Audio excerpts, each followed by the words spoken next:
allegiance to the flag of the United States of America and to the republic for which it stands, one nation, under God, indivisible, with liberty and justice for all.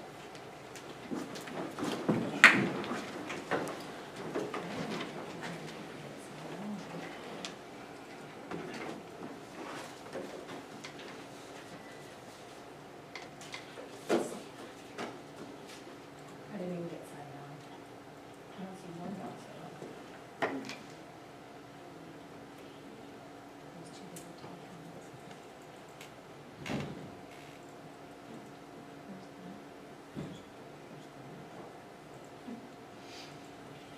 Maybe just clear it up. There you go.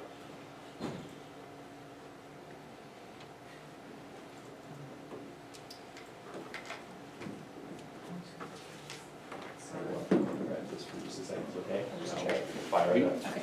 And if you want to look up there. Okay, sorry. We have any additions to the agenda? Whoa, whoa, whoa. Yeah. You're not there yet, you're doing Oh, sorry. any other old business. I did turn. Okay, is there any old business? What's the final meeting? Then we just adjourn it?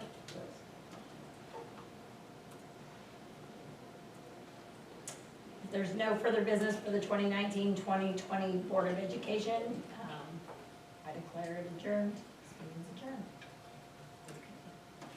So I'll call the first meeting, organizational meeting for the 2020-2021 Board of Education meeting called to order. Now, are there any additions or corrections to the agenda? Does anybody have anything? No. Okay. So do we have a motion to, Motion for the minutes as presented. Is that?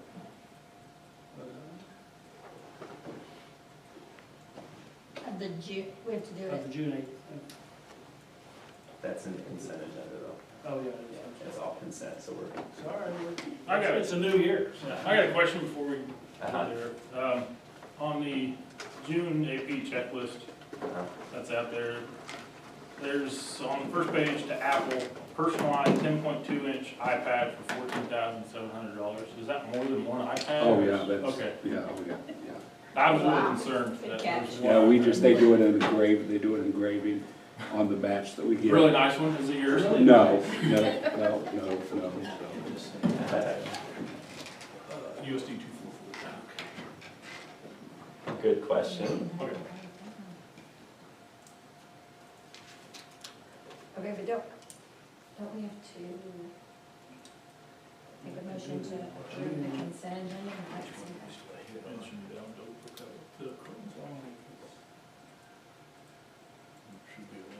I guess we have to. At the very One end. was the linkage one. Yeah, but we still have to, we have to go, we have to approve A, B, one by one? No, it's just one, the very last one, GG, is the motion to approve everything on the consent agenda. I make a motion to approve consent agenda items A through GG. Yes. Second. Any discussion? Was that James? Yes, it was. Thank you. Okay, all those in favor, vote on your computer.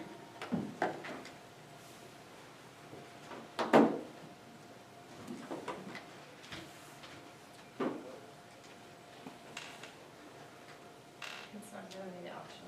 Me either. We can't see it.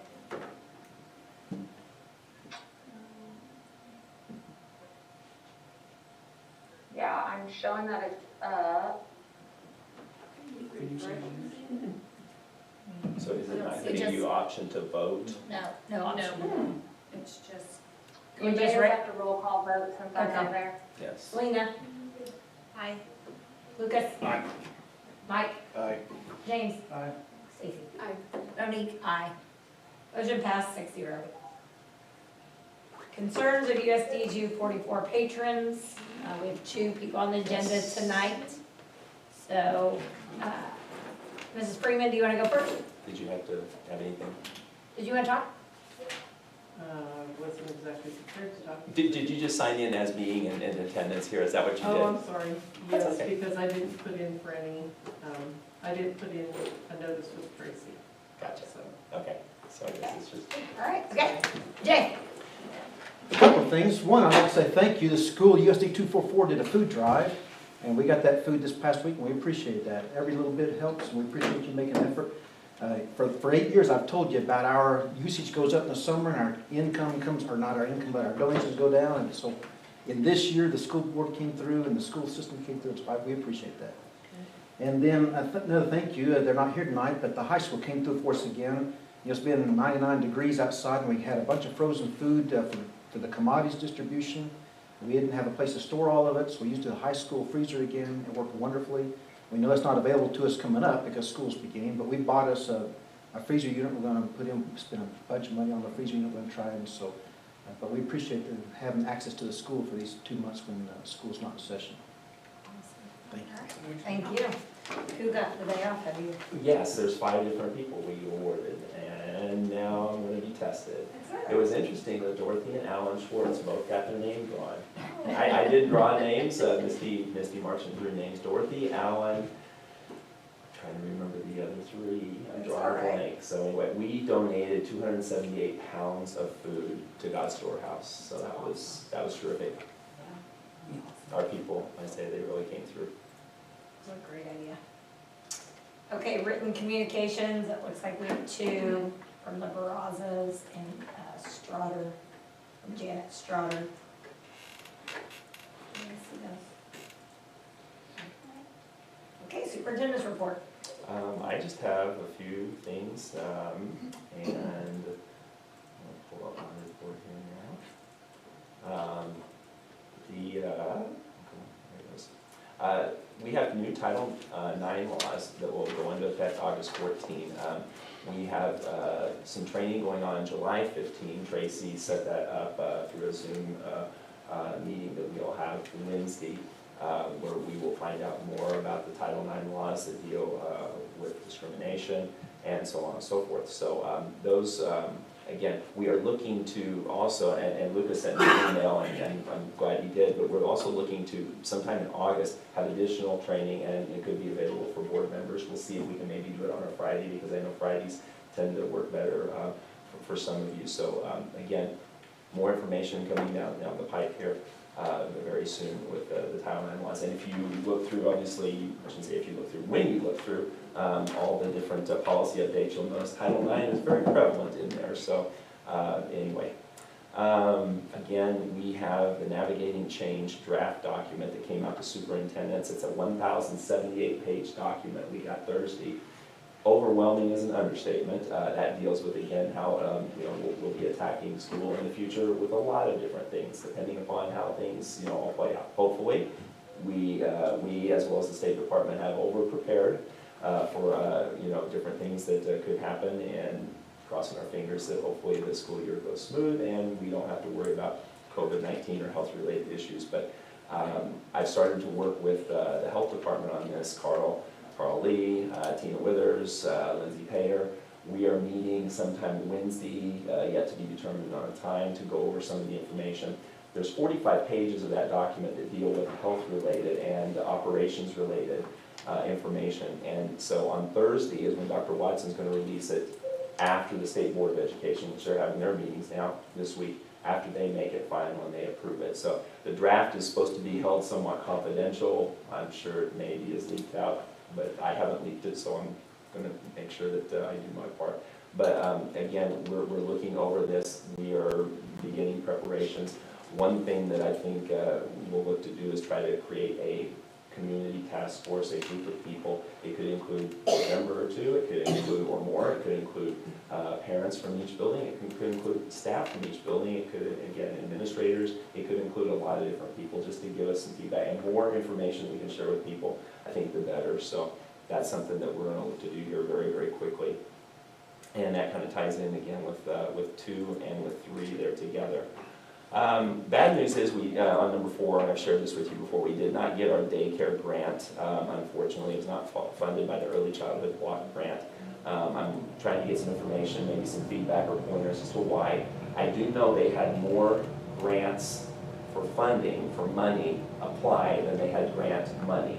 So, just so happens we didn't get this, but I'm more motivated than ever because I really do believe it is such a need. I knew it was a need before, and you guys knew it was a need before, but listening to people talk and having communications and meetings, I realize it is so important. And this is going to be extremely important for us too as we try to increase our student enrollment, which increases our general fund, which increases salaries, which increases, you get the idea, it just makes things better for us. So again, more motivated than ever before, looking at grants, other foundation opportunities, donations towards this project. So that's going to be trying to get ready, start the school year, but also trying to make sure that we move forward with this and try to look at some funding options. Is there any timeline for any of that, like grant-wise? I mean, we're looking at this building being empty for a year, or? I hope it's not going to be empty for a year. That would be my goal. But I want in the next year, I think we need to look and see what's going to happen with this building. And to me, I'm hopeful that, again, we're going to see some opportunities, let's say, for funding, foundations, opportunities that we can maybe, I'm hoping, again, ideally, if we can start, a daycare here in January, realistically, it's probably going to push back to February to March. Who knows? It all depends on how quick we can get some additional funding. Over the next year, if this building, if we cannot make it a daycare, then we have some decisions as administrators and board to discuss. What could it be? Could it be Well, we rent space for Bridges. We Would that be a could. possibility? Yes, it could. Could it be some sort of a, I'm drawing a blank on it now. What you ran before with the. Oh, the dropout recovery It program. could be a dropout recovery type program. It could be an alternative type school. It could be a lot of different things. So again, those are, I guess, some options that we may have to discuss. I truly am hoping, though, within this next year, we're going to get the funding needed to make a daycare happen here. So are we at risk for losing any of the other funds that we had received, or any of those on a timeline that we might lose if we don't get it? Yeah. the only one that we would be the 50,000 Jones Trust grant that we received for the playground. Okay. So, and I'm going to have to talk with them if we don't have that happen, I'm going to say by March of 2021. So that would be the only one. The rest of them, the rest of the funding streams are there. And I'm going to have a meeting with the community group that I worked on with this daycare opportunity. I'm going to have a meeting with them very soon, and I've asked them to kind of think about what other revenue streams they might, maybe if there's some people I need to go talk to. Anyway, so that's the only one that's time sensitive. In revenue streams, we're all talking out of our current budget, like bringing more monies in, not using monies we already have. Correct. Not general fund. We want to make this budget neutral to the general fund. That's important. Again, we want that's important. So we're trying to look at some other opportunities, grant funding, again, foundations that may need tax write-offs, donations, and so on and so forth. Good questions. And if anybody, if you know of anything, just send it to him. Like State Farm sent me one, and I was like, hey, look at this, look at this. And anytime that anybody tells you of anything, just send it. And number 5 talks a little bit about the new Board of Education offices. Again, we're looking to try to get down there as soon as we get some information on some technology equipment that's seemed to take longer to connect our internet as well as our network. There's some information there in regards to the remodel piece. Again, we were hoping to be in that $75,000 to $95,000 price range for the remodel, and we are in that range. And that's, again, minus the basement work. The basement work was just so unknown, just absolutely so unknown in regards to what was going to happen down there with all that old coal ash. And I showed you some video pictures of how it looked. So anyway, that's the one thing that we just weren't sure of on the price. So again, that number of $37,345 is the combined number of Burlington Construction, the concrete that they did, as well as the Victory Excavation of what Mike Skillman and his crew did by removing the coal ash with their big vacuum truck. So again, you can see some information there, and the people that were very integral in the renovation there. And we're hopefully going to be in there next month for our next board meeting. That's the plan, that's the goal, so. Do you know when we'll do an open house? I would kind of like to do a ribbon cutting as soon as we can get moved in down there. So we'll talk with Joanne Barrios at the chamber and do a ribbon cutting as well, and then do an open house, just kind of meet and greet. People can come look at the building at that point in time. Any questions you have? And again, if you want to go see first grade wing afterwards, feel free to wait. I'll take people 3 at a time or less. So. Thank you. Okay, board member items? I just have one. State Farm actually contacted me about 2 things. They asked about the flag for VHS. So I just kind of wanted to put it out there. We had talked about, you know, those flags that go in the gym that come down. So I had asked Dave Watkins, because Patty Ann sent me a message. She said, hey, State Farm will match $1,500. So I said, hey, Dave, how much, what were these? So he had gotten estimates between $4,000 and $9,000. So those, I was shocked. So they're pretty pricey. So if you know of anything, State Farm debt will match up to $1,500. So, you know, if you see anything, or if you know someone that's interested, or maybe you can seek donations or something to try to get that flag going. What? Must be because it must have a motor, obviously, that comes Right. down. It does, yes. I was just shocked at the price of it, honestly. So, but, you know, if we can get some funds to help support Yeah, that, like so. engineers, or I don't know. I was just like, oh my gosh. That's what he said. What now? I don't know much. It was brought up, I think, around February, this past school year, and then all of a sudden, everything did change in our world. So we'll work on that, because I know that's something that patriotism is important, and we need to look at that, especially since, you know, we've got a very nice new gym there. That's all I have. Anybody else? Okay, review operations procedures. This is really, again, a review from years past, just a reminder, and just some things just to look over. You know, you guys do a great job of working with me, and no surprises, and communication, chain of command, and so on and so forth. I don't know if you have anything there that we need to either delete, adjust, add, but again, I just want to thank you for everything you guys do to help make everything work with our Board of Education and our school district. And again, I know it takes a lot of time and energy out of your days, but we greatly appreciate your community service. Anybody have anything? Board goals, 2020. Oh, wait a minute, Yeah, you have to motion motion. to establish ground Oh, I have a rules. motion. Sorry, Yeah, motion to sorry. establish ground rules as presented for working with the superintendent, as discussed and noted in the official minutes of this meeting. Is there a second? I'll second. Get that Stacy seconded. Any discussion? Try, see if it'll open up this time, since there's not three items on consent. It worked. Is it working? Yes.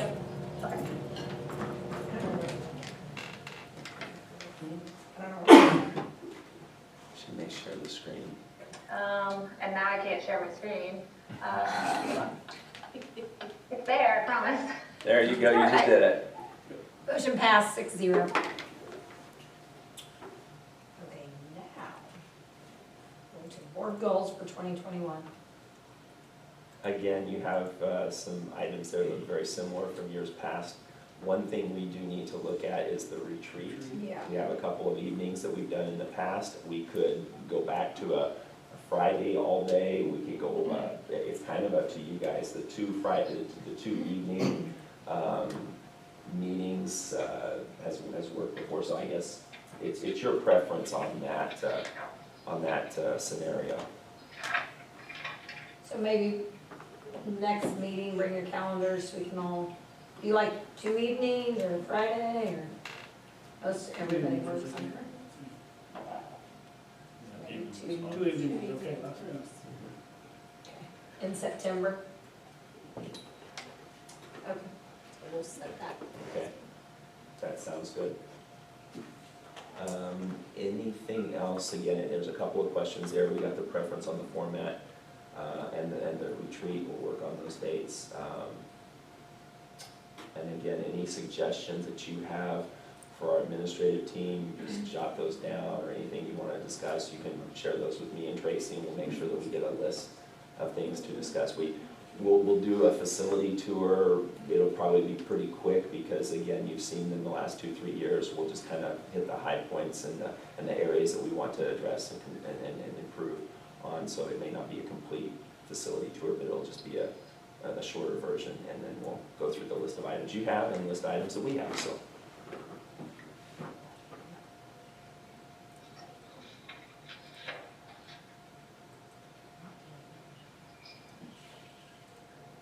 Yeah, there is no motion on this one. Okay, budget status report. Okay, this is again, comes with the July board meeting. Tracy has been working quite a bit on plugging some numbers in with our budget.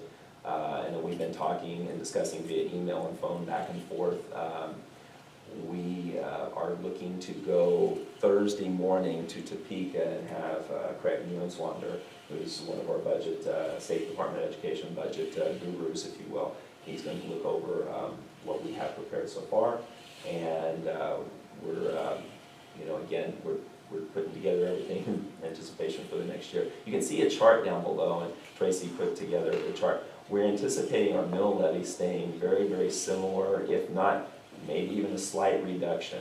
Kind of what we're working on right now. We'll get some, either some tips or some information or some thoughts from Craig Newenswander when we are there. I don't know if you have any other questions. Tracy, any comments?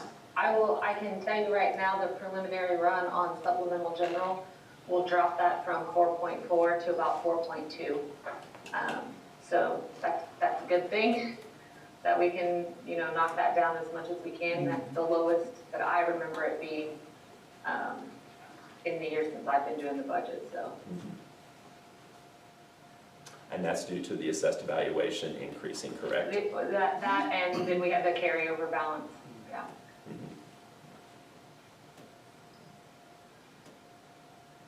Questions, anything in regards to budget preparation? Again, we're going to look to have the budget hearing sometime before August 25. We'll maybe try to do that before the board meeting if we can schedule that, so we're hopeful. Yeah, we're going to try to do that again. Okay. Any other questions? Pool bond update.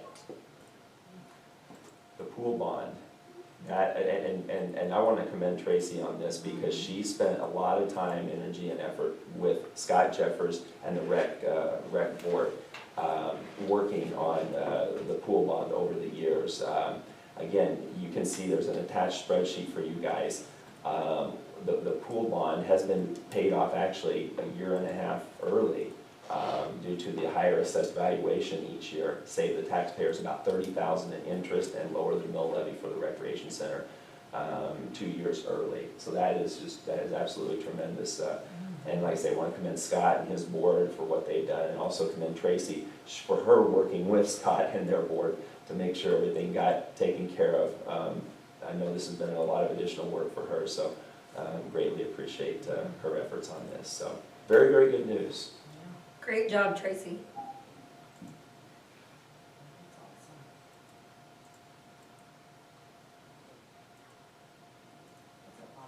I know. Mhm. Is there anything on that? Nope, not unless anybody has anything.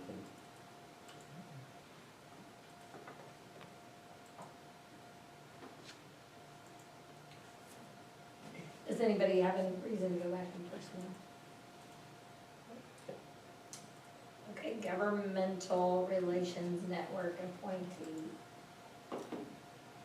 We need to appoint a board member for this position, and I think there has been one that has done it before. What about Lucas?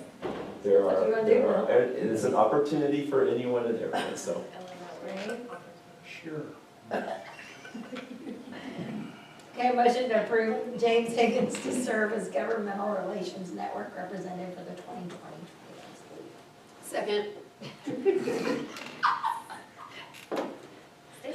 Discussion. No discussion. Vote yes.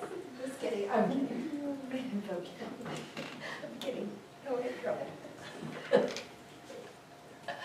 how you want. Motion passed 6-0.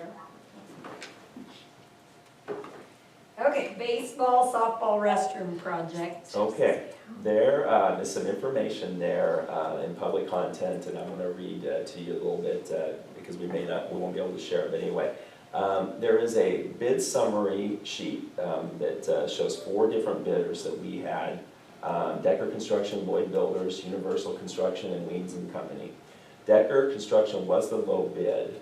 But bids did come in higher than what we had anticipated. We tried to do a guesstimation from Anderson County, what they did 6-7 years ago, and their project there is a football and track concession stand, which is their main restroom facility. Plus, they also did some locker rooms there.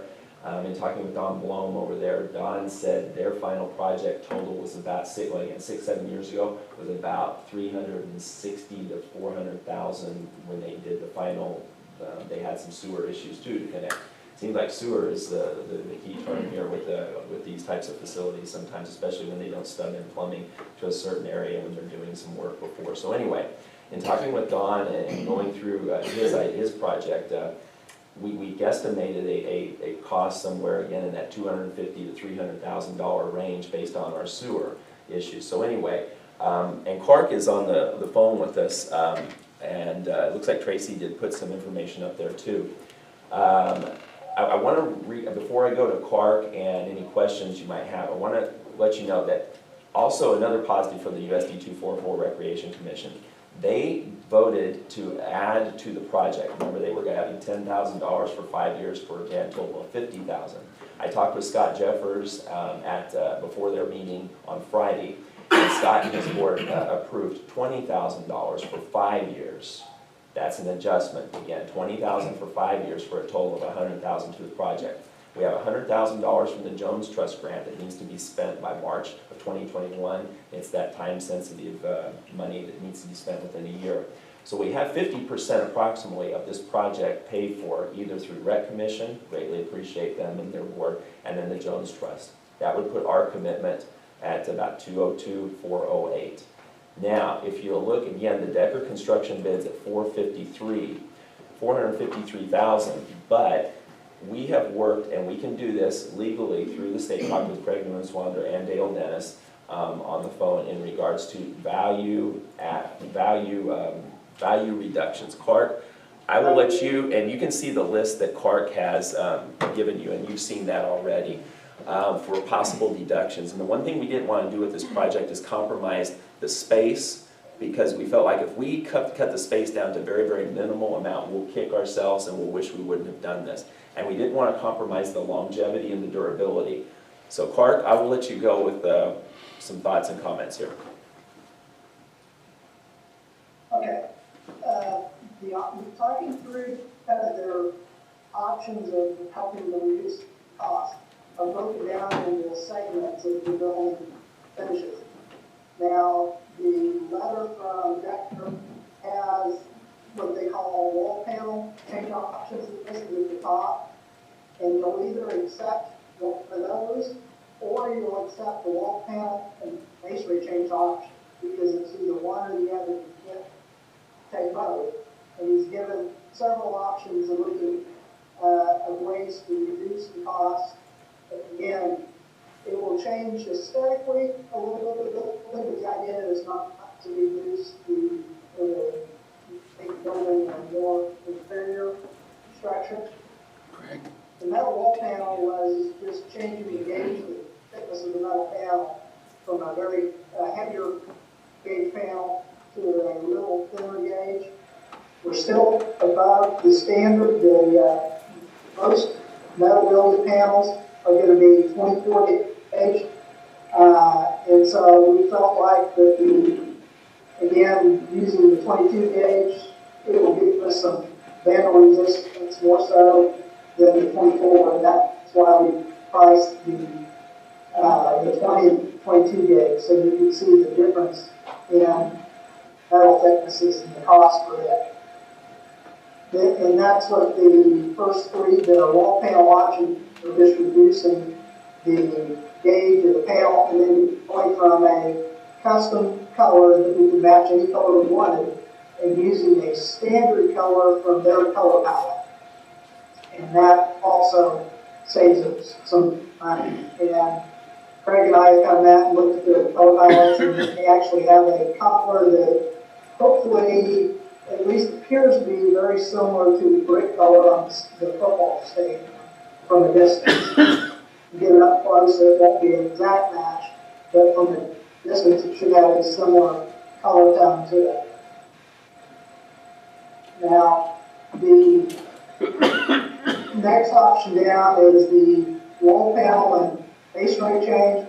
What that is taking the reduction of the metal gauge on the upper panel, but then removing the block wainscot that we have on the building. We have about it's about a 32-inch high masonry band at the base of the building that we a lot of times do when we're using metal panels. If we have a building that is out in the open area, just for durability, so mowers and edgers and those kind of things are up in this building. But because this building is surrounded by sidewalk, we don't need that for durability. It's more there for aesthetics. And we can save some money by removing that and just taking the metal panel all the way to the ground. And that's again, the options that they've given are just, again, Barry walking through, just removing the masonry and leaving the metal panel as was originally specified, or looking at the three different gauges that we have with better price. I think those are all viable options that we really consider, and it will, a big part here on looking at this as one of your options is there is a little bit of aesthetic value in this, that if you remove the masonry base wall, then you're going to have, it'll just, again, you won't have that two-tone look to the building like football stadium has. It'll be a single color from top to bottom. Then the next items that they had listed were interior finish, ceiling finish options.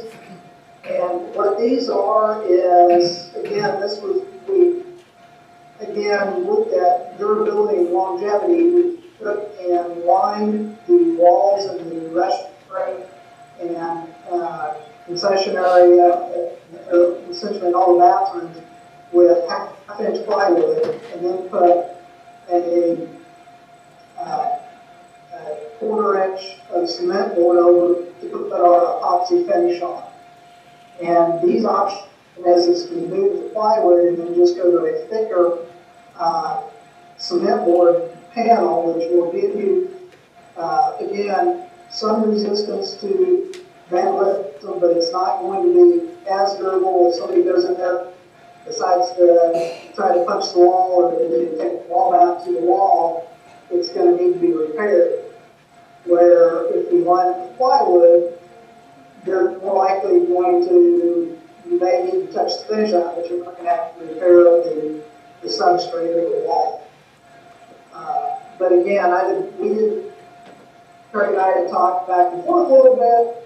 This building, I know, was not where it's fully attended, but I also don't know that we need to go to that expense for the durability. I perceive that we're going to have that kind of vandalism, so this is an option to save some money.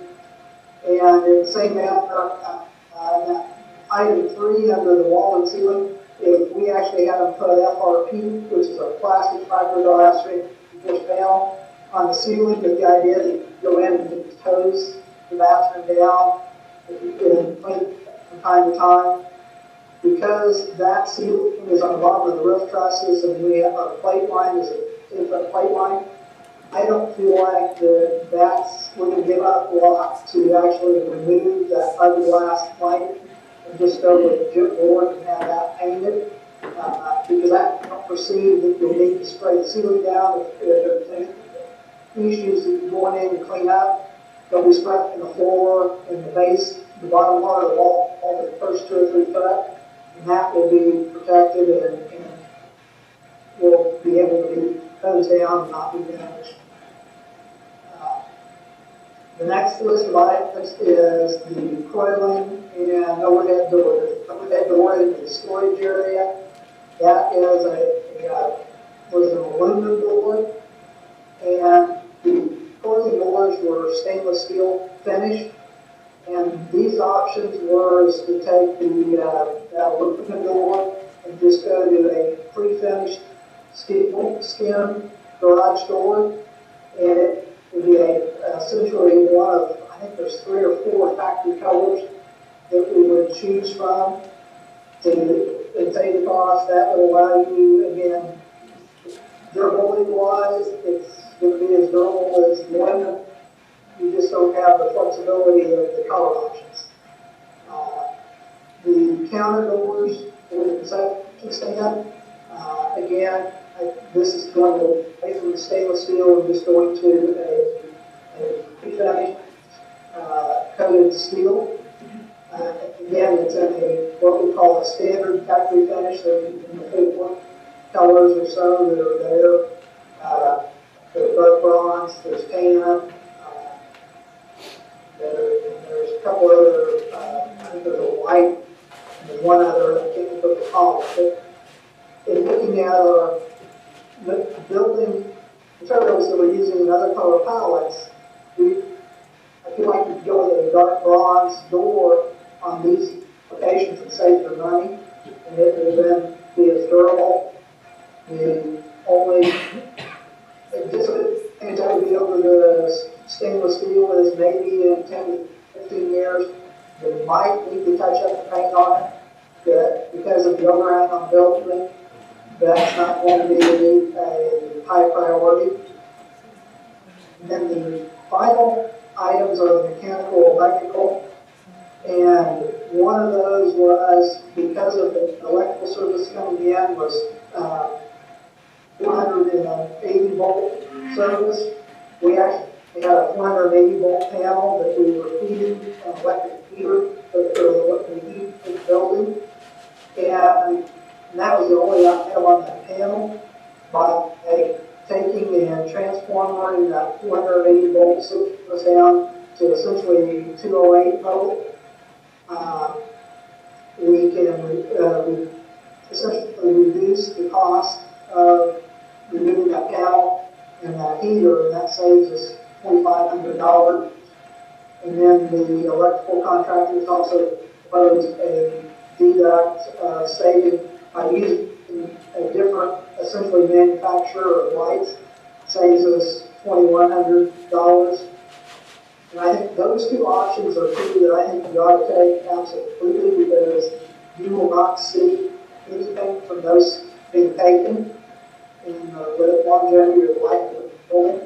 The rest of them all have some pros and cons too, but to get kind of where I think you're wanting to go for the budget, my recommendation was, looking at the options, was to go ahead and take the masonry deduct, there item 4, and that's to delete all the masonry from the project and change the 18 gauge wall to a 22 gauge wall panel and standard color, that's roughly $640. We can then take items 2 and 3 under the wall and ceiling finish. That's another $3,363 plus $1,205. And if you take the curling overhead door deduct, it comes out to roughly a $50,592 reduction. out of that $253,000 bid, which puts you just a little over $400,000 for the construction. The other thing to remember is in this bid, that $253,000 bid, there is a $40,000 allowance for us to deal with the sewer connection. That's really for if we end up needing to replace the sewage ejector of the lift that's out for the bus stop. If that does not need to be replaced, that money goes back to the district and will reduce the contract by another $40,000. And so that $40,000, that sewage ejector piece, that has to be justified by the contractor. Decker Construction has to justify that to show, okay, we spent $5,000 or $10,000 or whatever the number is, to make sure that they can't just say, yeah, we're gonna spend this $40,000, and they don't show us. They have to show us why they have to spend that $40,000 allowance or whatever part of it to be able to, or otherwise it comes back to us as the district. How that was is we were told that we thought that the ejector might need to be replaced, and I think there are some maintenance issues with it, and this would be a good time to get it done. But if you choose not to do it, again, that money is the district's money, does not you. That's not the contractors. Okay. Questions that you might have either for me or for Clark? So I had asked him the dimensions, because I was still thinking, so 54 by 56, that makes it 3,024 square feet. Clark, I think that number's about right. I did some quick calculations on the building. I wanted to say it was about 54 by 56. Make sure I'm correct on that. The second, I'm working on the plan that was on it.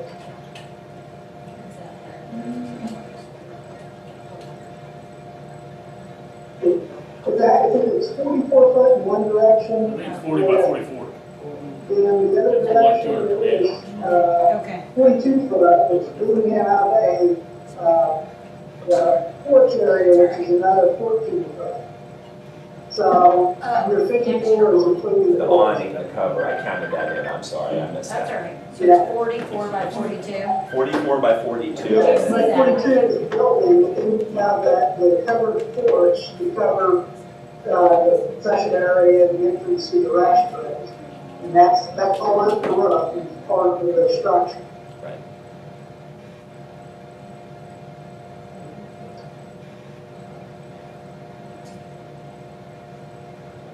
Clark, how much of the price for this is demolition? I'm sorry, I didn't hear what you said. How much of this price that is demolition, where the flagpole and everything's at, getting that concrete stuff out of there? That, I didn't get it right down from the contractor, so I couldn't tell you exactly what that was.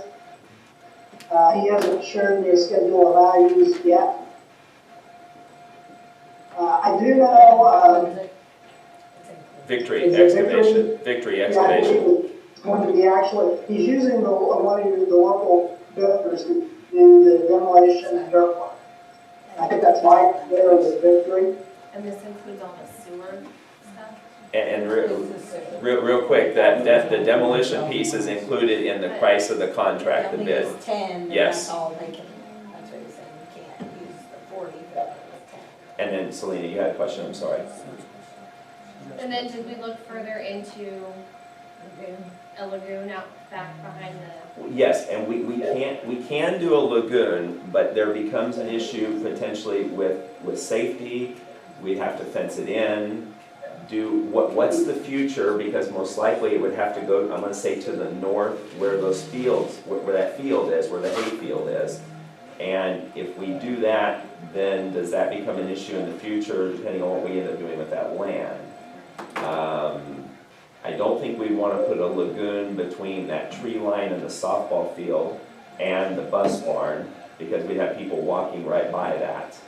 So the lagoon piece becomes an issue of where do you put it.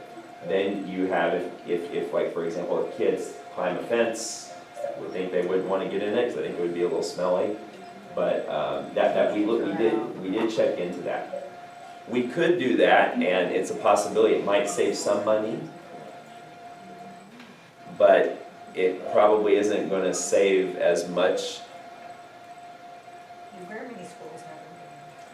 And I don't know about that. I do not know how many schools have lagoons. I don't know. That's why I was just thinking of Stitch at the football game. I don't want to answer that one. Does this include fixing the pump at the lift station? Yes, situation? that's that $40,000 of what Clark has said. That's It's a part of this project. Again, they have to justify the use of that $40,000, Decker in this case being low What bid. direction does this sit there? Faces north. The awning, where the awning is over the concession stand will face north. I didn't see that. So it'll be a covered area for, like a picnic area for people if they want to sit outside, you know, of the sun, they want to get out from underneath the sun, they can, yes. The pull down is just the bathrooms, right? Like we have now, like it pulls down so that people can't get to the bathroom doors. That's what that metal door is, right? That 103 outside. Clark, you might speak to that real quick. And that's what I was asking him. Well, there's actually 3 rippling doors. There's the one that allows you to secure your restrooms in the off-season when it's not being used. Right. Just so that people, you can essentially lock and keep people out of there. But then there's also 2 windows into the concession where you sell concessions out of. Those are all the same coiling doors. And then we have a big door for the storage, right? Yes, yes. It's all right. So the big door for the storage, so they can get a mower in there. if they want Correct, to. yes, yes. And Doug, that's big, Doug, or somebody made sure that would work. It's big Yes, enough. yes. Big for it to be too small. Other question? I don't know, I have a hard time supporting asking our tax base for If you $300,000. could, I think you're frozen again. 2 or 3 years ago, we asked for a bathroom, and now it's a bathroom concessions, big storage area. If we needed to replace porta potties, this is way beyond that. That was what I remember the original want being, was replace porta potties. And I get, yeah, you want to do it right, but asking the tax base for $300,000 for concessions area and bathrooms and storage, that I don't see that value per usage to it. Okay, and I understand what you're saying here. I guess I'm not thinking the 300,000. It's the same tax base, whether the rec center pays $100,000 or we pay it. It's Okay, I $300,000. understand what you're saying. With the rec center and being a part of this project, there's a couple of things. One, they don't have a place to store things because when the storage was done for baseball, softball, it was essentially a closet off the dugouts, first base for baseball, third base for softball. Those storage areas are so very inadequate, so small. So we don't have a place for our equipment as well as the rec center to store the equipment. We end up actually putting equipment into the little press box area and the concession stand at times. So that's where, because they are kicking in money, they want to see some things happen with the project, as well as us. We want to see some things happen. And the referee area where the referees have a place to change, that can be used for football, it can be used also for baseball, it can be used for softball, for the umpires and referees area. We thought about, doing away with that, but again, if we do away with these things, I think, again, we have to make a decision on what we're going to do.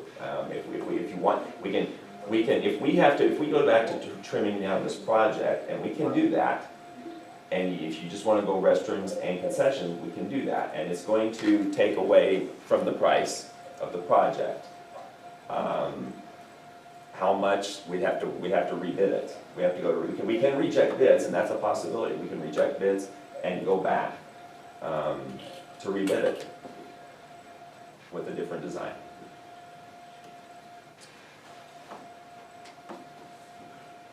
I just don't see the value in the use. It's gonna be great. I mean, it's gonna look awesome and be great, but I don't see, you're 250 feet away from a bathroom concession stand.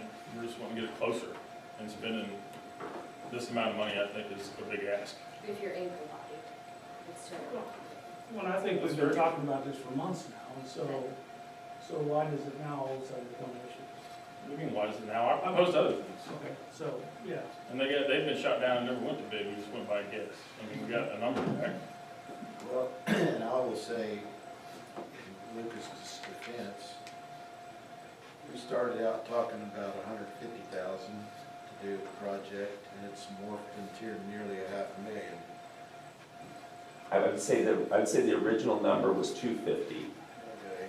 but it has It increased. just keeps growing, and, yeah, I'm having difficulty with it too, to be right honest.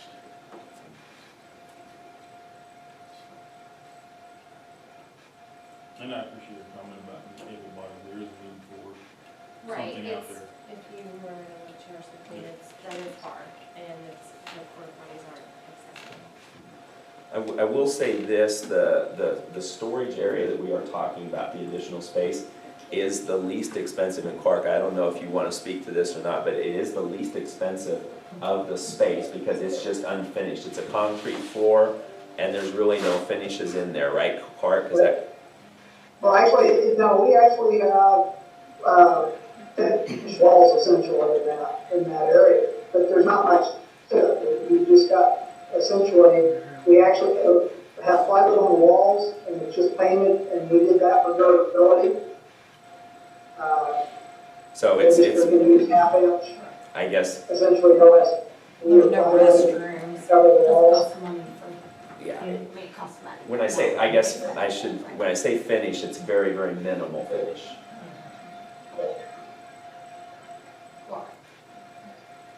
So I appreciate that we move forward with something, because I have said every year, it's embarrassing for us to have porta potties, and I have had family that couldn't walk 250 feet. As a matter of fact, there's been a time I couldn't walk 250 feet to use the bathroom. And so, Well, this is gonna lead into that. Also, next year, we're gonna come back and look for the parking lot, right? I mean, that's on the 5-year capital plan, is ball field parking lot. So It that's- is, but to me, Put the it's, bathroom out there, then you don't wanna park in the high school rooms, and or the high school parking lot, you wanna park out there by the ball fields. to me, that's pushed back a lot. I mean, 5 years, it may be at year 5 or further. It very well and could. don't they let people park in the grass if Yes. it's not gonna cause you that? We, again, people can park out there as long as it's not, as long as you don't have a rain situation where it's gonna leave ruts and our mowers are gonna have issues. So we put new gravel, in that driveway area there as needed. So If- what if are you- what are the plans with those two concrete vaults? Those will stay there as press box areas for softball and for baseball, so they'll just be people in there keeping score, Okay. announcing, Is whatever. this one used for a concession now? The baseball one, yes, it's a combination press box concession stand. The Lions clubs run the concession out of baseball, softball. It's really tight in there, 2 to 3 people in concession, then you got 2 or 3 people, it's a little snug. I mean, I think it's big. Like, I think the concession area is very large. 3 stalls in each bathroom, and then a unisex bathroom. Like, I just think it's a lot for, Do you? Yeah, I was thinking something like what's down there between Keller Park East and West. When I was thinking, hey, we need a bathroom and storage. There's a little spot for the umpires change, not very big, they use it for storage. There's a bathroom on each side, 2-holer, and then there's little concessions. That's what I was envisioning. This is a lot. Okay. Can we scale it down? Well, yeah, we can, like I said, we can reject bids and we can go back and open up bids, the project, if that's what you want. If you want to reduce the facility, we sure can. So how many people attend these ball games? Oh, I would say usually have 200 to 300 potentially at each, whether baseball or softball. So you're looking between 400 and 600.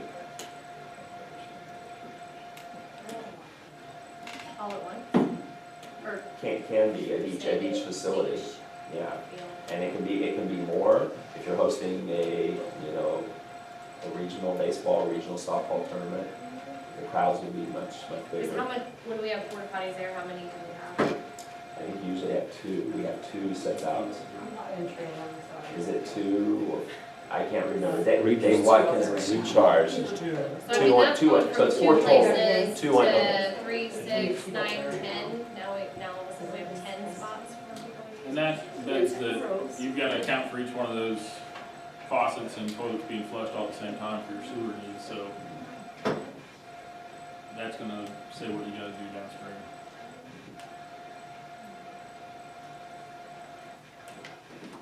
If we are trimming the project down, I guess I'm interested to hear, or we can do one or two, we can reject bids, and then we can discuss trimming the project down.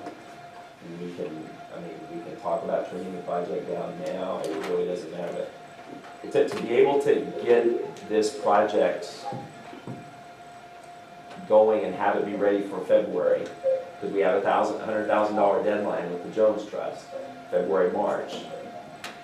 I mean, it's gonna take us another month for Clark and I to put together a plan, at least a month, and then probably another month to go to bid. So we're 2 months out now, which is fine. I mean, I'm okay with this. It's just gonna put us, it starts pushing up against the deadline. The weather starts to get bad. And I'm okay with that, truly. I want to get what you guys want and what you guys feel we need. I'd like to see a smaller, robust building. If we're cutting down to 22 gauge metal around baseball and softball fields, it's gonna be dented up and look pretty bad pretty soon. I mean, on top of the hell weight with these guys. Hey Clark, can you mute your audio, please, just for a sec, for a minute? But if we do. Thank you. If we change it to masonry, then our price. Yeah, and that's what there was, go from masonry to just metal, 18 gauge metal instead of 22. 22 is getting too light. And there's not much cost in that. How many toilets do you feel like is appropriate?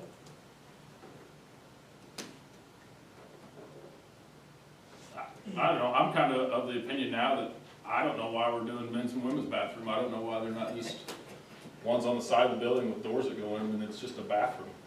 The control room at Wolf Creek has just a bathroom that's anybody's to use. You knock on it, if there's no one in it, you go in it. I don't know, like. Clark, I don't know if you want to disagree with unmute. that. I want a women's restroom personally. You want to? Most women would want to use that. You, well, Oh, he froze it again.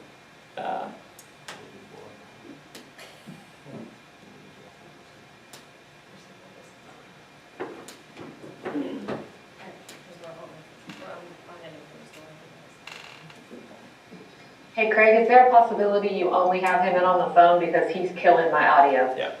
Hey, Clark, I'm gonna go ahead and have you use that. I'm gonna leave you on the phone now because we had a couple of disconnects. So I'm gonna leave you on the phone here, and if you'll just mute your audio now and just disconnect, that'd be great. Thanks. There, Okay. is there 3? Okay. Go ahead, Clark. all right, yeah, what I was starting to say is we could go with essentially what they were describing, which is a transgender neutral restaurant.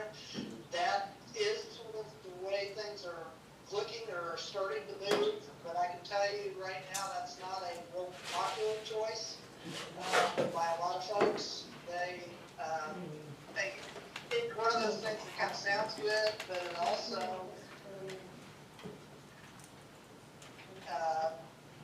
and a lot of it's just, again, people don't tend to like to use those type of facilities just because of how well they're kept up and how cleanly they are.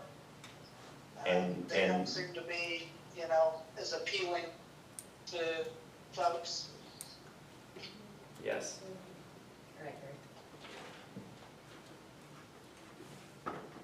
So if we did a women's with one toilet and one handicap, keep the unisex, and the men's one, well, there's only one toilet in there now, one urinal. 1 and 1 on the men's. I don't know. It just seems like a lot to me. And I don't know how much of it, I mean, even if you made it a very small footprint, small building, I don't know how much infrastructure money you're gonna give away from, like, right? Once you start breaking ground, the money's stick. I mean, you're gonna get bumped up to $100,000 just for digging concrete out, putting in utilities, doing all that stuff, doing Yeah. concrete work back. It doesn't matter what side. So our final Ability, cost yeah. is what? For us, it would be 202,000. 048, I think, is the number. Clark, you might speak to that too. I mean, we're gonna, 202,408. we're gonna have some savings, like taking a restroom, a stool out, a stall out in each of the male and female. And you'll have a little bit of savings, but again, and part of this, and the scale from talking to the guys that bid it, what's kind of hurting you in the cost is the size of the project. It doesn't have enough, and as you shrink it, the cost isn't gonna go down proportionately because of removing. Now, removing plumbing fixtures are expensive, and that's one of the items that's causing it to cost. But if each fixture is about $3,000 by itself, I budget, when I would budget, you figure it may cost you 8,000 to 9,000 to get it roughed in and finished on a project. But you're not gonna, square footage wise, you're not gonna save the roughly $200 a square foot that the building's running, because a lot of that cost is just the mobilization and getting somebody there to build it. And you could build almost probably a third more square footage for about the same cost, other than a little bit of additional material cost, because the labor labor cost is not going to change. It's more just material and mobilization that you're paying for in this building.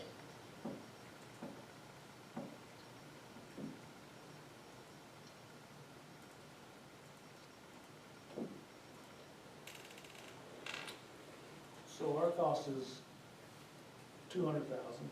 Mhm. Jones Fund is kicking in 100. Rec Center's kicking in 100 over 5 years. Correct. Do you see any other, board members, do you see any other, I guess I don't know if you see any other areas that maybe we want to downsize or to remove. Maybe just do a men's, a women's, and a unisex, single stall for each. I don't know, are people waiting in line at T-ball to go to the bathroom? Not really, but But there is not. T-ball's pretty small and there's not a lot going on on the baseball field, it's just softball. Go ahead, sorry. The only other thing that I could really think of is, maybe scale down the bathrooms a little bit, but on the other side where the concessions, officials, unisex, and the janitor maintenance, I don't know if there would be a way, I know we wanna get what we want, Mhm. but to just literally wipe all that out, make that the storage section, but go ahead and just have the plumbing run there, so that maybe in the future you haven't completely done away with that, so that has potential to be concession in the future if we have an option to build storage somewhere else. Is the only other thing that I could think of, is to maybe just almost cut it in half and then put that storage in that area and just leave potential there, I don't know. So you're thinking maybe rough in that area, Mhm. and then we remove the storage piece completely, Yes, okay? so your official area, concession, unisex, and janitor would become your storage area. But still go ahead and, run water and whatnot there so that there is potential for concessions later on. Leave concessions in yeah. the other thing. For now. Leave concessions. And the other. Where's that? Okay, I'm, okay. I mean, what were on the Jones grant, what were the stipulations? Like, did we say we'd have any certain thing? We have to spend it on this project. Yeah, but No I mean, there was no specifics. No specifics on, like, specifics. okay.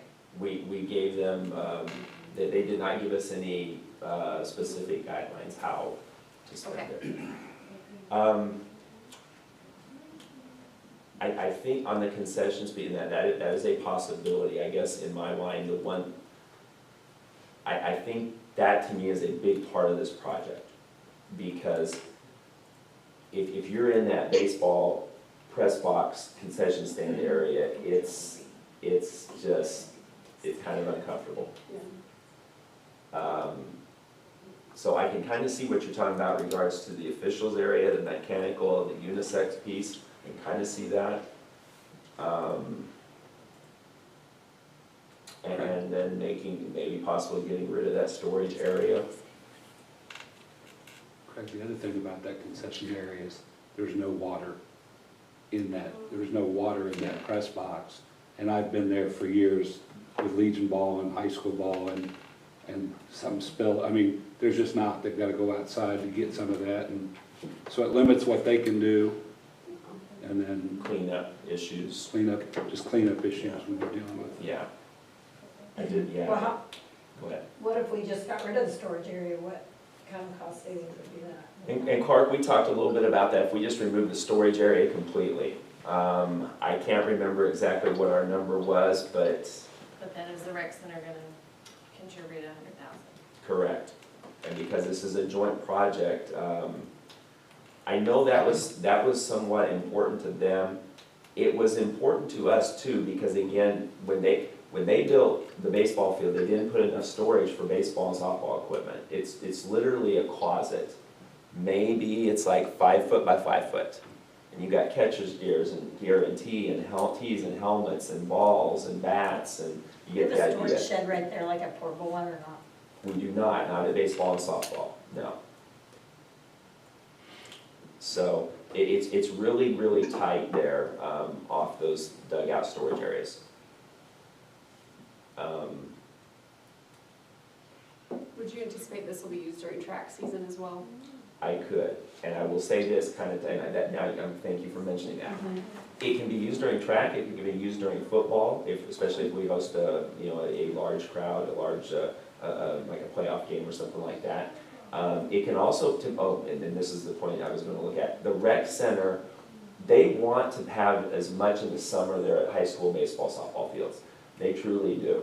So this is, I think, part of the reason that they are interested in kicking that extra money, because I think they see that we have the best fields, and now we're gonna have the best setup for restroom, for storage, or concessions, and for storage. So, I know that was part of their interest in contributing more money.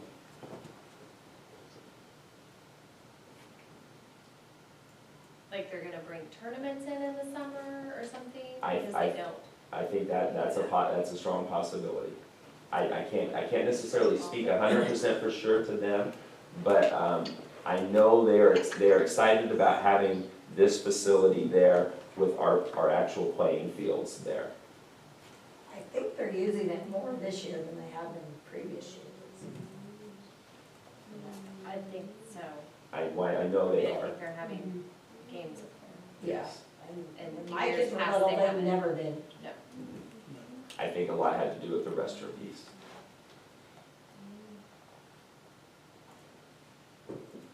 Well, and you also expanded your outfield under softball. Correct. When you expanded that, you opened up the age groups, because those 12-year-olds couldn't play on the high school field. It's too long there, so when you opened that field up a little bit, you opened up the age groups that could turn around and play On the softball on side. the softball yes. side. It can be a true little kids baseball as well as a softball field. So. Other thoughts? Little sticker shock, I think. I guess one thing, and just me looking at this right, we could get rid of the awning. I mean, it's not a lot, it's gonna save some on the roof. And Clark, I don't know if you even have a rough guesstimate on the roof, on the awning for that covered area. But, I'm worried about, I We feel don't- we we don't- should have it. A Right. storm comes in, flying baseballs and softballs, people standing in concession get hit in the head. and we don't have a place, I mean, our stands do not have cover to them. Shade. So if people are getting a little hot or overheated, they can go sit in the shade and escape some heat, especially if we're having more summer events there. You know, if you take off this, I don't know, like from that hall, go straight down, so then like the men's and the women's are side by side, smaller, obviously singles, and then that much of your storage would be off. Well, a lot of it has to do with handicap accessible size. Right. So That's that's the thing, the right? big deal. So you, that whole space for those handicap toilets is so you get a wheelchair use. So I don't know all the rules. Could you make your unisex bathroom a handicap bathroom, the other one's not? One thing you might ponder here is if you're thinking about based on the number of bleachers you have, that's the number of fixtures the code requires you to have there. Okay, that's a good one. Of course.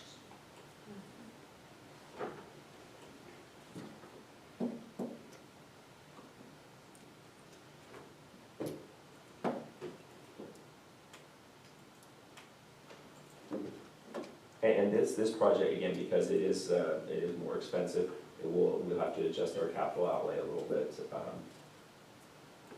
What's that look like? Like what won't happen?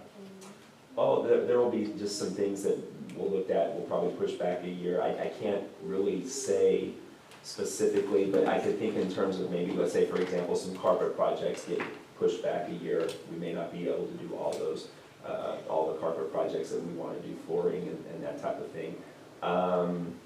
Trying to think of some other things that we've adjusted. There might be, I can think of one. Concrete. We may look at reducing concrete because we've been doing somewhere in the neighborhood of $150,000 to $180,000 in concrete. We'll probably look to trim that down to $100,000 to $110,000, somewhere in that neighborhood. I know the bus barn guys were looking at, for example, a large toolbox that they were needing for some tools. Talking with Doug Rohr today, or a couple of days ago, it can be something that can be pushed back for a year or two. So yeah, we'll look at things and try to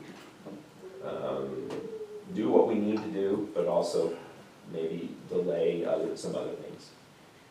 We were looking at working on the football field quite a bit. Is that a different budget? No, that's capital outlay as well, and knock on wood, the football field is in really, really good shape right now. Last time we talked, we're gonna have to make a decision to either reseed it completely or go to turf. Well, and right now, I say our football field's in great shape, but we're one rainstorm in September or October from it needing some more additional work. We had water under the surface of the track though, that's what Right. I need addressed. Exactly, and then the track. That'd be a big- Right. So the track will become an issue. Again, we have to determine if we're gonna do something with the track, do we also do something with the football field, which I've shared with you some information, preliminary numbers on what we spend each year on the game football field maintenance only, which is about $60,000. When you talk about water, seed, fertilizer, paint, mowing, time and labor, equipment, you're talking about depreciation and so on and so forth. It adds up real quick. So again, that's gonna be a real project. So again, when you do the track, do you do the football field as well? And if you don't, if you do the track and you come back and do the football field and turf later, they say it's much more expensive because the equipment they're gonna have to bring on the track, they know they're gonna damage the track. The turf people, they'll say, we're just gonna factor that into the cost. So that can be something, again, I say we'll probably have that on the agenda item at our retreat to discuss that and for you guys to see, where we are with that, with the track. From what I know that, I think it was up north, St. Mary's area, did 2 fields and 2 tracks, and they were $1 million a piece to get the track done and the field turf. For each one, it was $1 million. Each one, okay. Concordia, I spoke to their superintendent, this is 2 years ago. They did about 1.2 million for a track and a football field, and it's top of the line turf, very nice track. So again, and then each year it gets just a little bit more potentially. But that'll be something, again, we'll have to discuss, how we want to pursue that, pursue those projects. Again, going back to the budget scenario, positive things on the budget is that the rec center's mill levy is going to go down, our mill levy is going to go down. That's a positive. Right. It's not going to be 3 or 4 mills down, but it's a decrease. And every year we decrease, that's a good thing. But it's still not enough to take care of a project like we're talking about football and track. So. Doug, You were a coach up there for years. What are your thoughts on this? You're the only administrator here, so. I'm gonna just simply speak from a coach's standpoint, from somebody who ran tournaments up there for all those years. That was lacking, and it impacted things we did when we were doing them up there. You know, and Lucas, you're right, it's 250 feet, it's 250 feet, but you know, I mean, you guys have been in the middle of the game and all of a sudden somebody needs to run to the restroom, a player needs to run or something like that. Like I said, we had to deal with the concession stand, they tip over a cooler and it's flooding and we got electrical in there. I mean, we just dealt with some of those things. Guys, the hardest thing is, and you've talked about this on other projects, just if there had been the foresight to go ahead and do this right 20 years ago, because this building was talked about, and it was one of the last things that came out of a board meeting. I mean, they held, and they made that cut to this facility from that standpoint. They turned the fields, eliminated that building, and it changed the complex from that standpoint, so. Well, I can tell you that I took gate for one of the regional events we had, and I don't know how often over the years we posted, because I don't have that data, but it was, I heard about it a lot from people, especially elderly, or people who had small children that had to go back to the bathroom every 5 seconds.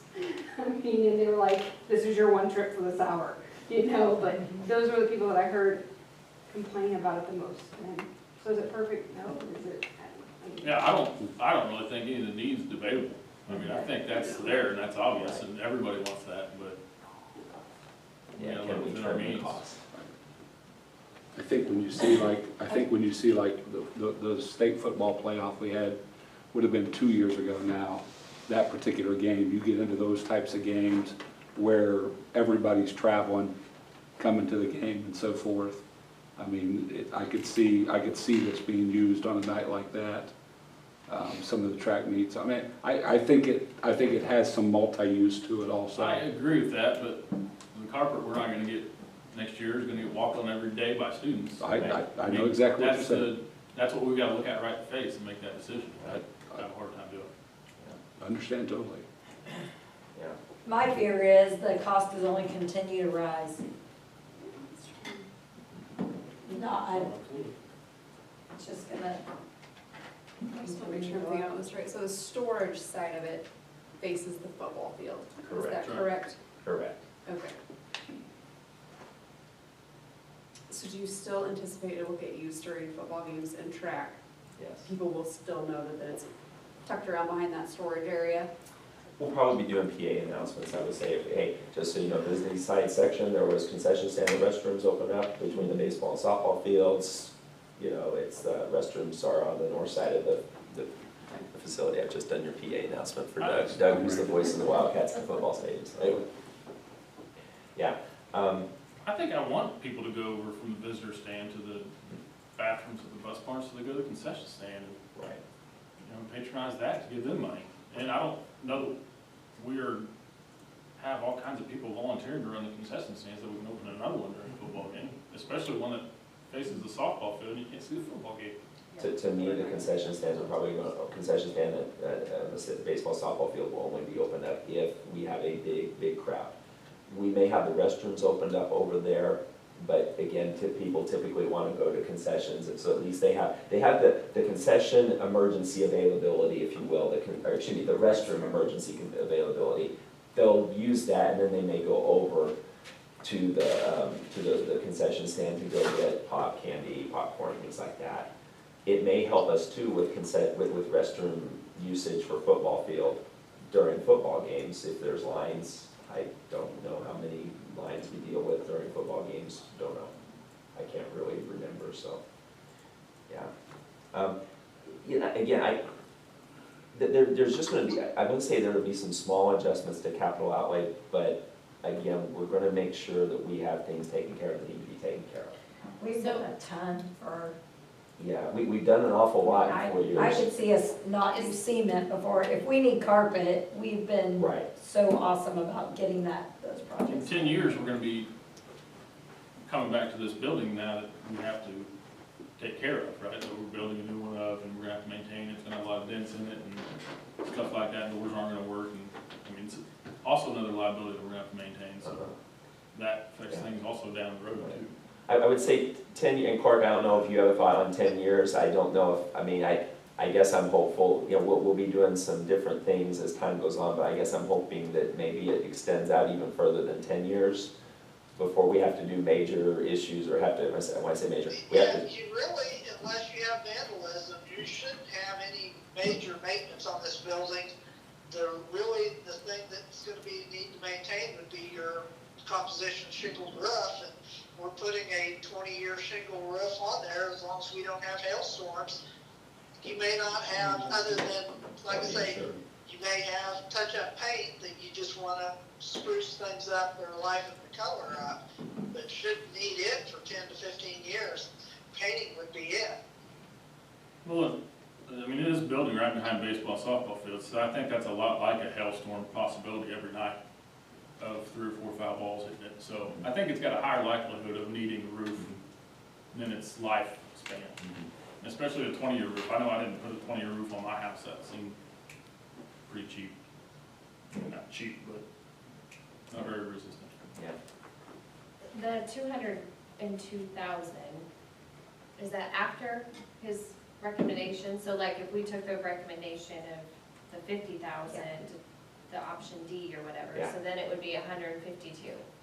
No. No, That would be That would no. be. 453 is the original number, 453,000, take 50,000 on option D, and so then it gets to 402,048 or whatever that, or 480, I can't remember. So, 408, 402, 408. yes. But we're gonna write checks for a total of 290 and then wait for the rec center to leave us, or 280, and then give us 20 grand every year. Tracy, you're shaking your head? No, we will have to pay for the project in full, and we'll get reimbursed from the rec center That's what he over said. That's what the I, lifetime. I guess that's kind of Okay. how I meant to say it. Yeah, Yeah. yeah. We'll have to pay the 402,000. Yeah, and then we'll get the 100 grand. Well, 302, Yeah. sorry. And then, again, is 382. what I'm anticipating is, because this is a new budget year, we'll bill the rec center immediately for 20 grand for the 2020. Right. So they'll pay 2020, 2021, 22, 23, and 24.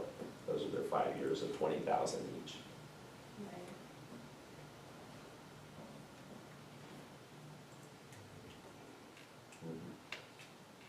So I would just say, so with reducing some capital outlay in some different areas, can we afford this project? We can afford the project. Again, we're gonna have to make some adjustments. Like I say, Tracy and I have looked at, we continually look at capital outlay. We can afford the project.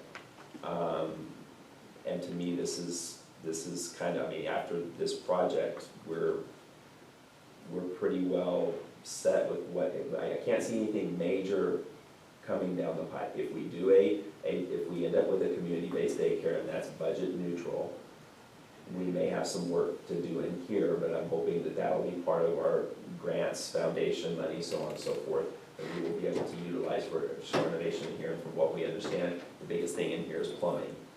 You're gonna have cosmetic works and paint and carpet in here, but plumbing is gonna be the key, because you gotta have, again, you have a place to wash your hands, you gotta have a place for little kids to go to the restroom.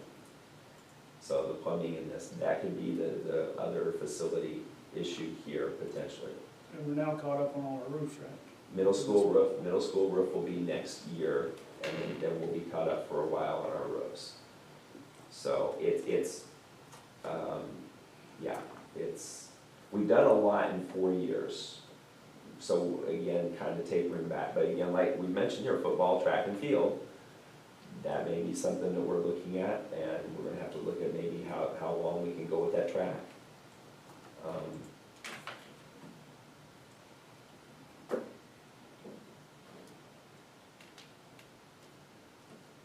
Is there any money in this to put the flagpole somewhere else with concrete around it?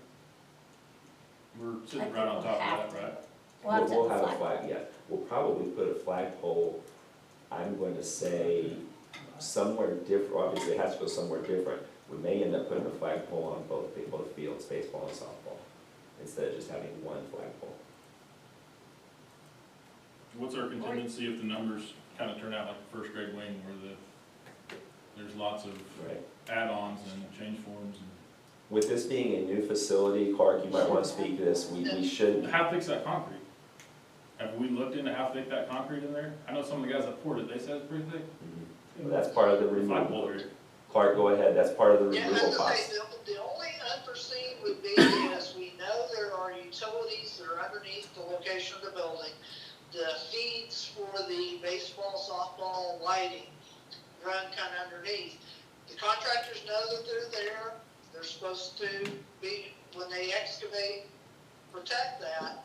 But there's a chance that, you know, we can find some other utility things that weren't on the survey information that we had that they have to deal with or move once we excavate. But outside of that, Biggs is, once we get, like I say, they demo the old concrete and they'll do the engineered backfill to build the building on, there shouldn't be any issues that should require them to ask for any additional funding, because it should all be covered in the documentation.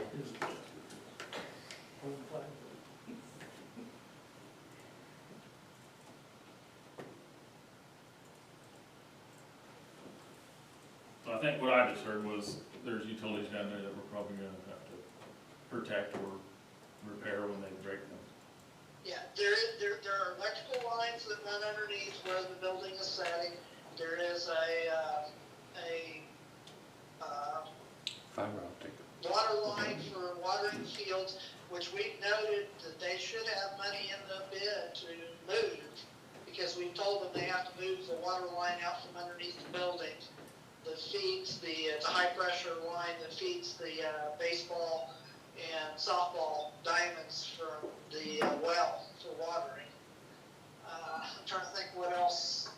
There's there is quite a bit of utility, and then they're doing some work on a storm inlet in that. They're moving a catch basin and having to deal with your storm drain as part of this scope.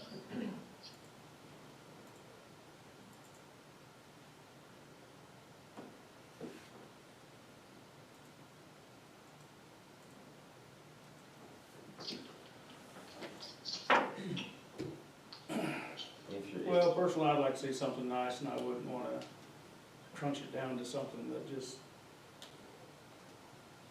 I mean, we've got nice facilities here, that causes kids to come here, causes parents to come here, that's why we have tournaments here, and if we can afford to do it,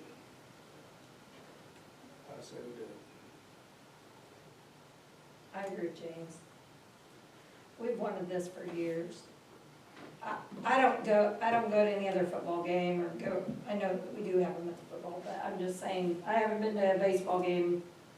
I've been to plenty in my life, with these kids, and I haven't used a porta potty. I'm embarrassed, honestly. I just feel like it's, we are prideful of our community. I feel like Craig's done a good job trying to get other money besides asking us to just come up with $400,000. So now it's $200,000, which is still a lot, but if anybody's built anything, anytime in recent years, it's crazy expensive. I would say that my desire to, I guess, not do it doesn't have anything to do with my pride in this facility, these buildings, and I think you guys know that. It is a lot of money for something that I see is gonna be really nice, and it's gonna sit out there and need maintained and not get the usage that meets its quality. I mean, it's gonna be great, but we're gonna have to store janitorial stuff out there because we're not gonna drag it back and forth from the bus barn, so that's gonna be stocked. We're gonna have to maintain it in the winter if it's not used, heat it, all that stuff. I mean, it's another building. And I agree with Doug, I wish it was right the first time, but it ain't. It's what we have.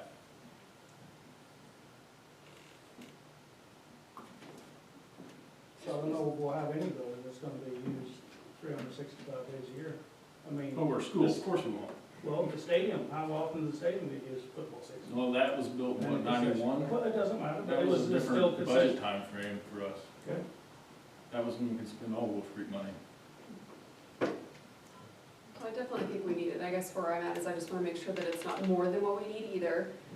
Because I don't want people to see it and to feel like it was irresponsible, I guess is where I'm at, but, and listening to you two speak about it, there's definitely need.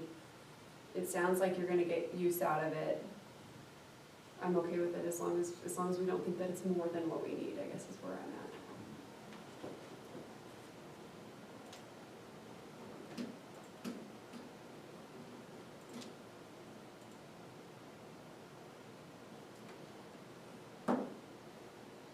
We can't, I say we can look to approve it tonight, we can look to reject, and go back to the drawing board. I mean, those are, I think, basically our two options. So, Why is universal construction so expensive? That's it, I didn't wanna do it big. I So I think said, What? universal construction, I see that that's as a good we don't wanna question. do it big. Pay that much. They are out of the Kansas City area, if I remember, Universal Construction, so they must have bid it, with, if I remember right, Clark, I think they were out of Kansas City area. Maybe they had a lot of work and well, we'll do it. 'Cause that, when you look at their date, everybody else's, their dates are different. I mean, they must have had a lot of work and they said, we'll bid it, and if we get it, we'll figure it out how to do it. But it's gonna cost everybody. And I'll tell you, Universal is a construction manager, is their client focused, and they don't like to bid work, they like to negotiate work. And that's part of, I think, what you see in their number, where the other gentlemen are all used to bidding projects.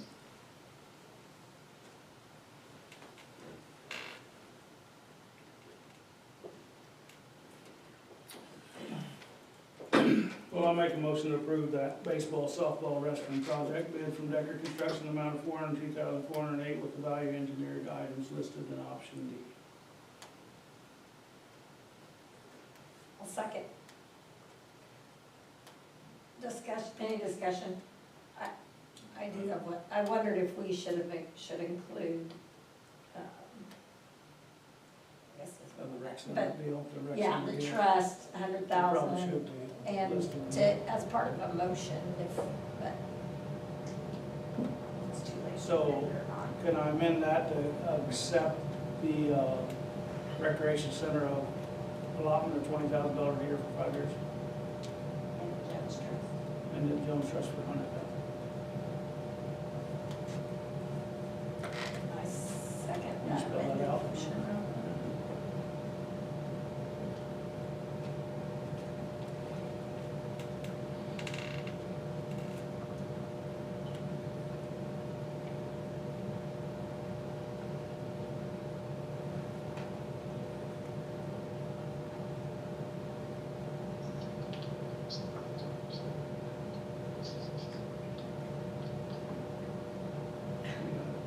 You want to read it I back? think that's, Yeah.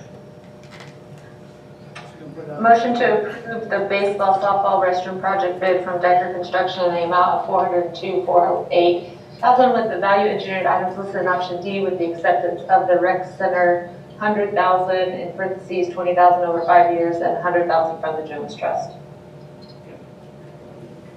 Agreed. I second. Any other discussion?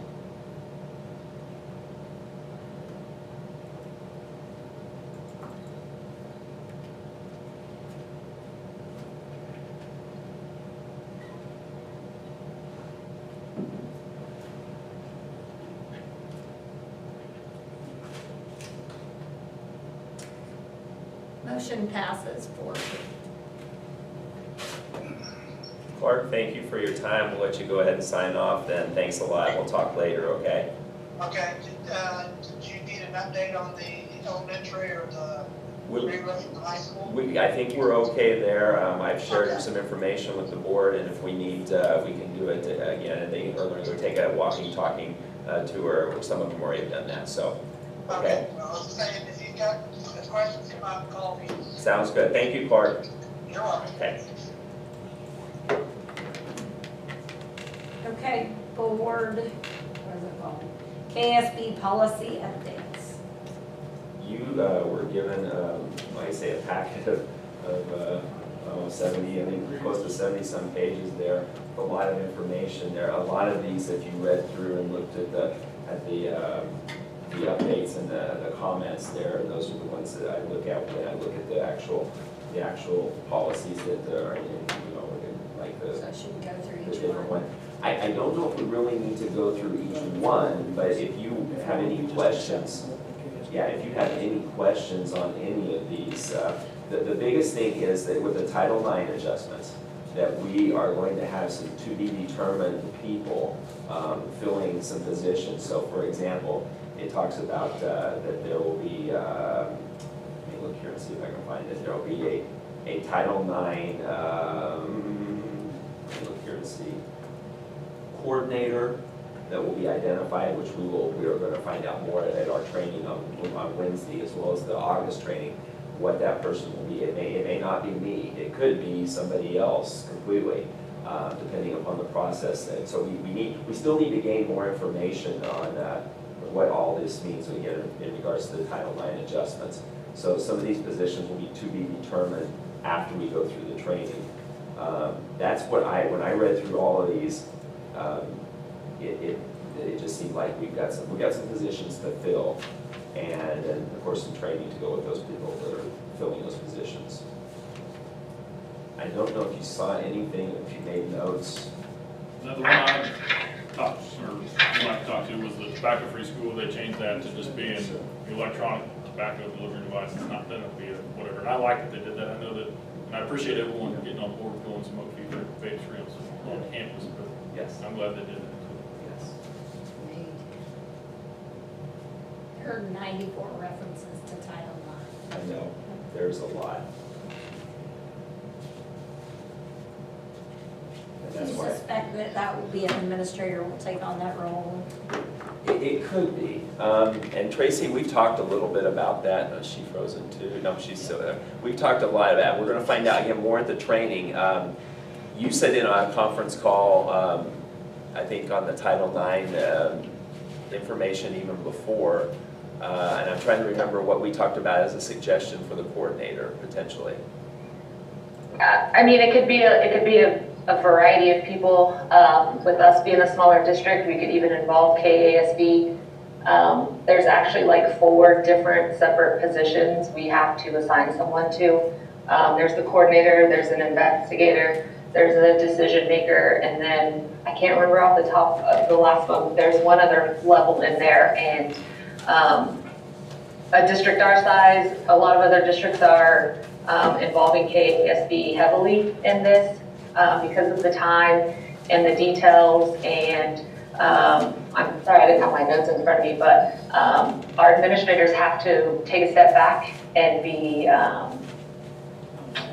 the word, kind of unbiased, because they're going to be making decisions on students in their buildings and staff in their buildings.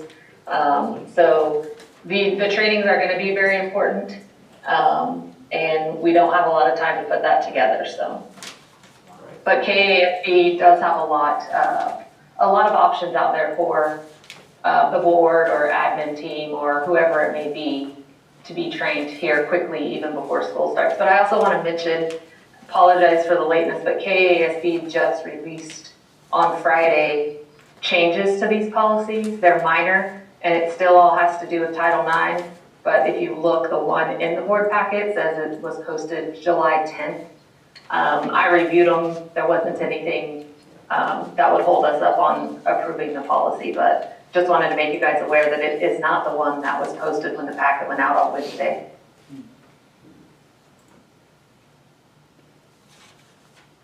I didn't see anything else that was of major concern that I could think of bringing up other than the Title IX related information. The rest, again, are just recommendations to review and adopt.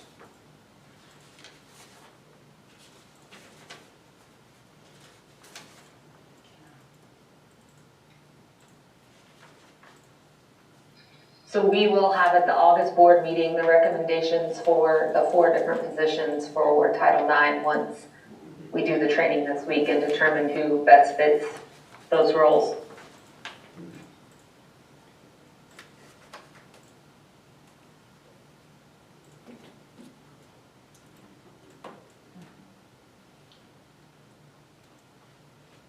Any other questions? Motion to approve KSB June policy updates as presented. Second. Any other discussion? Vote on.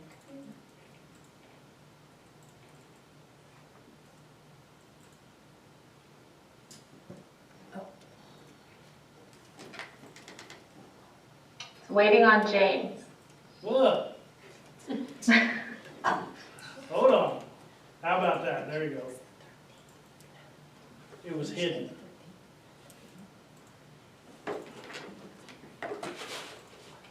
Motion passed 6-0. Okay, annual agenda planning.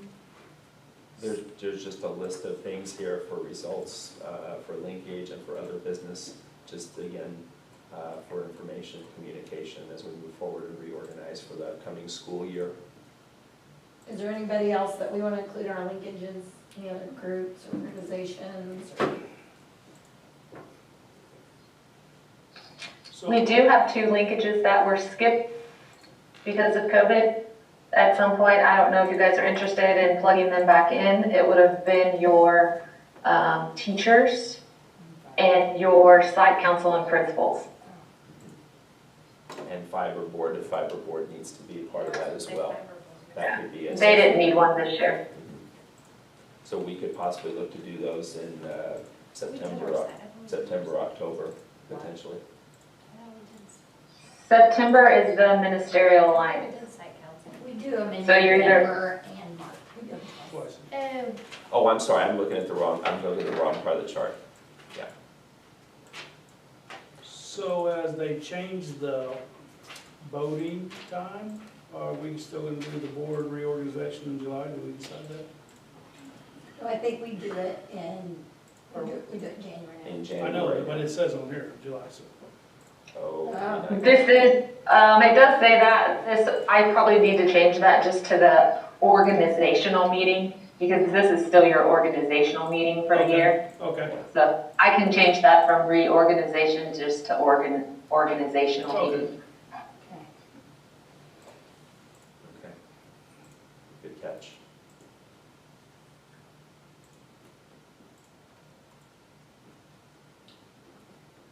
Does this look okay? Or do you think of anybody else that we want to meet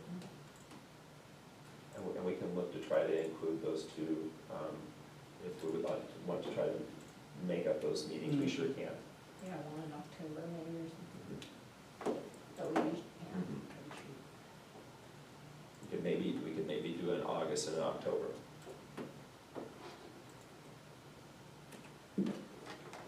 We'll look to schedule that. Does that sound good? Try to get those 2. Yeah. Mm. Okay, All right. all right. I don't think we have to do a motion. No, Okay, negotiations. Do you think we have to go back? no. Uh, We're waiting on teachers to look to try to ratify, and they're waiting on the document to come out for Thursday with Dr. Watson and the State Department. They want to review that before they go to a ratification vote. So, We offered step and movement. They came back and asked if we had anything else that we could offer, and we still have it. So, they were positive as any of us could be, obviously. Talked about the calendar, I don't know, Lucas, or something, did you call it? Yeah, I mean, I think it went. There's some other things like, the cross-country, we went up on both of those, the assistant and the music. and the music, elementary Supplemental. music supplemental. We'll have that whole list Yeah. for next board meeting, or if we do a ratification, we do a special meeting for the ratification vote, so.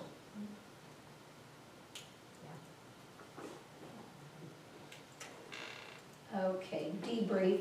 I asked, what's the date, the 13th? 13th, Yeah. August 13th. So the picnic is scheduled for the 13th of August. Dr. Thorpe, can we use your grill again, like we always do? No, it's a school's grill. Schools. Oh, it was Yeah. the grill? Oh, I just do the maintenance you on just, it. Yes.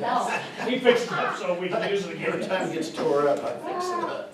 I made a list today on my email to bring to Jay, to talk to him, and I forgot to bring it, but I have his email now. I could never get it. We I'll send that. we gotta do it at the same place. Yeah, Kelly Hall's Yes. been rented. Yes, Um, we are set. I could've swore I saw that it said the 12th, but it's the 13th. I think it's the 13th, but did we read it for the right day? Yes. Okay. I could've sworn the bills or something said the 12th. We got a flyer in on the file cabinet if you wanna take a quick peek and just I don't know, double I check. thought the bill, I could have, I'm sure it's wrong, I have it wrong. I think it's on Cindy's file cabinet right there. August 13th. August 13th, so hamburgers and hot dogs and So everybody you got brings a a side. That's got calendar. 13th. Yeah, Thursday 13th. So, Take some and then I did put on the list, like, bring masks if people want. If they don't have one and they want one, so they can wear one. Half the space that thing does. The other thing is, I went to a dinner recently and we had people, so we didn't actually touch all the spoons. So we may consider just seeing if the Ministerial Alliance will just serve, like be on one side of the table and have gloves and Yeah, wear gloves. It was fine. I can help serve too, so we'll find some We people can to help. too, I'm sorry. Yeah. So, The only other thing I can think of, sorry, it's the nurse in me, that people might have issues with is bringing food from home. School. So I don't know if there's any way to do like a prepackaged side dish from the Sam's Club, or I don't know. But people will, that might be a thought later on. We'll see how things are looking as we get closer, but That's true. something to keep in mind of people preparing and bringing food from their home is another concern. Sorry, prepackaged, That's that's the way to go right now. That's right. And, when we went through the line, we were required to wear a mask when we went through the Yeah. line. Now, when you sat down, we didn't, but that's just Mhm. because of some. Yeah, something to consider right now.